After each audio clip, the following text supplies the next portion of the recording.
Nos saco par de um ano passado acaba, o governo vem com moratório riba desenvolvimento de hotel. Nós mira den último ano que o Bonaire está crescendo rápido e esse aí tem sua parte positiva, seguro que está trazendo desenvolvimento, está trazendo prosperidade para a isla, trabalho.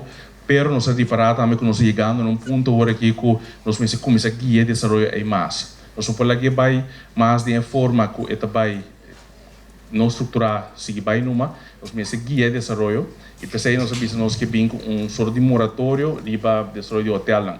Significa que nós estamos para buscar hotel lá de 4 para 5 estrelas, que está só para master bowl, não de qualidade, que está paga ainda mais melhor e também que está alto nível de nosso turismo em geral.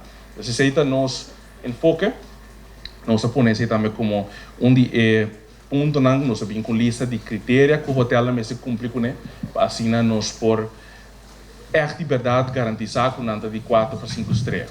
Isso aí está de nos ponto nang nós estamos bezig também último luna nang com carrying capacity onderzoek que esse está uma palavra grande está conosco com nós também que é desenvolvimento aqui em todo sentido.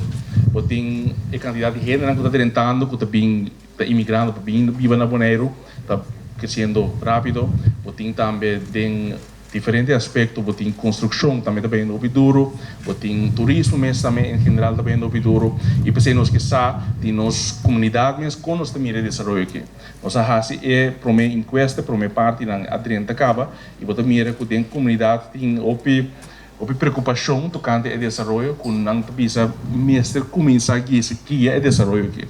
Mestre começa só para nós pôr certa medida, por exemplo, no momento que ainda não está bem para vir na Bonaire, nós temos mais exigência para ainda assim nós por controlar a entrada de ainda que está bem na Bonaire mais tanto.